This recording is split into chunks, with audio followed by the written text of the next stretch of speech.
guys, welcome to The Bite. My name is Jackie. I hope you all had a wonderful Thanksgiving. Today I'm going to share with you how to recreate something with your leftover cranberry sauce that you might have. Although it's delicious as it is, I want to kind of reinvent it into something new, and I got this idea from Trader Joe's. Last year they had like a cranberry sauce with Camembert cheese, which is very similar to Brie, and was wrapped in Filo dough, and it was like a little cigar, and I loved that idea, and I figured why not make it now. So I'm taking my cranberry sauce that I made for you about a week and a half to 2 weeks ago that has dates in it. I have Brie cheese, and I thought those flavors would combine so well together. So I'm gonna take you over the very few ingredients that we have here, and then we can roll and bake them, and I'll show you how delicious and quick and easy they really are. So right here, I have my Filo dough. I have it covered because I don't want it to dry out. You wanna make sure when you're covering it that you're covering it with a cloth towel that is slightly damp and that does not have lint on it. This is like a linen cloth. I have Brie cheese, you can use Camembert. I have my cranberry sauce and some melted butter. I also have a tray lined with parchment paper that we're gonna put all of the little rounds on. And you can also do this in a little cupcake tin. You would just have to kind of do it a little bit differently. You would cut the Filo dough into smaller portions to where you would bake it in like a little cup. And they're really cute and they're just as delicious that way. So my oven is preheated to 350, so let's get rolling. I'm not gonna do all this Filo dough right now. I'll probably do some today and some tomorrow, but I just wanted to show you the quick process. So let's get to it. So Filo dough is a very thin pastry that flakes very easily if it's dried. It's best known for use in baklava, which don't worry, there is a recipe coming up very soon for that. So I like to take, for this recipe, 2 sheets at a time because I just feel like it holds up a little bit better and it needs that extra layer as a barrier so that the filling does not come out. So I take it with the wider side facing me, and I like to cut it into thirds. So you can kind of see that it's folded, and I just take my knife, very gently create the third, divide it into thirds. And like I said, it was already folded in thirds, so it was very easy to cut it evenly. So I don't need to butter. You can butter between the layers, but I don't really think it's necessary. So what I'm going to do is take a little bit of the cranberry sauce, and I want to make sure there's a date in it. And I'm just gonna lay it in a little line right here. I'm gonna do that for all 3. If you didn't make my cranberry sauce with the dates in it, you can always take a little, like a half of a pitted date or even a whole pitted date and just lay it across on top of your cranberry sauce. That would be really, really good too. But I just thought this was a good, twist on the original. So now I'm going to take the cheese.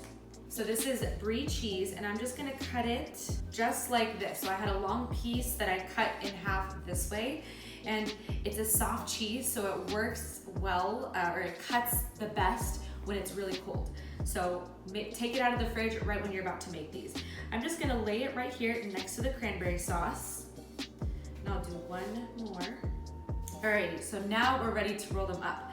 So just similar to a burrito, I roll them, tuck in the sides, and if it rips a little bit, that's okay. It's a finicky dough, but it hides its imperfections well. That's why I love Filo dough. So at the very end, I take a little bit of melted butter, brush it so that the open side adheres, and that way it closes and it stays closed. We're gonna brush all of these with more butter on top so that it develops a nice golden, crisp color that is always so beautiful and appetizing on everything. So I'm gonna continue rolling these before we stick them in the oven, and let me show you one more real quick. And if it kind of folds, that is okay too, because it adds a lot of texture, which leads to a crunchier little parcel. So then I finish rolling that, and ta-da! So I have 2 here. I'm gonna lay them on my baking sheet. Before they go in the oven, I will come back and show you. Like I said, I'm not gonna do all these today. I will show you before they go in the oven. And I know this is a good amount of work for a leftover revamp, but You know, this is how my fondest memories were created in the kitchen, spending time together with my parents, with my family. My aunts would come over and we'd roll things, we'd bake things, we'd make dough, we'd let it rise, and we'd just sit and talk and chat and drink tea and spill tea, you know what I'm saying? So that is part of the holiday season, is spending time together, doing things, mundane tasks like this, and they really bring life to your home. So I'm gonna continue rolling these. We'll see you soon. All right, so I made 12 of them. They look really, really good, and I'm just going to cover them all with butter.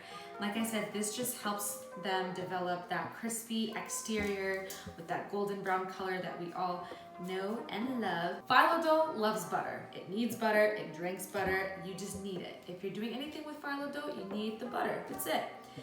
And it's the holidays. I'm assuming, okay, if you're making this, you probably have cranberry sauce on hand, which likely means it was a holiday. And you know this is the time for indulgence. This is not the time for, you know, fake butter. This is the time for the real stuff. So that's what we're doing today. I just want to make sure that they're all coated well. These beauties are going in the oven at 350 for about 25 minutes, or until they are golden brown and ready to be eaten. They're out of the oven, they're golden, and they're looking good. So the downside to this is that you'll get a little bit of spillage. To avoid that, you can wrap them again once they're wrapped in phyllo dough a second time with another 2 layers. But I think this ratio is good, and I don't mind this spillage.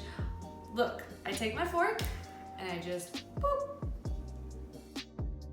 Me and my husband already split one because we love them. So now I can show you on camera how delicious. You can see the cheese. There's the date right there, and that adds a nice hint of sweetness to the already tart cranberry sauce. And if you didn't make the cranberry date sauce, I really recommend adding that date in there because it adds that extra element that this needs.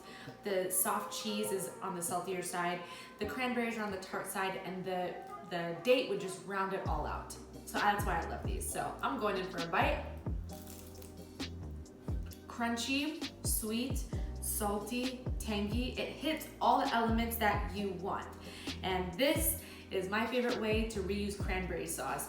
You could do the turkey and cranberry and mashed potato sandwich, and that's delicious, don't get me wrong, but this is a really inventive way that I got the idea from Trader Joe's, so I'm glad that I am able to make something like this at home. I really hope you enjoyed this and give this a try. Don't forget to follow me on social media, and I'm at Instagram at _thebite. Send me your pictures of when you recreate my recipes because I love to see that. It makes me so happy. I hope you enjoyed this.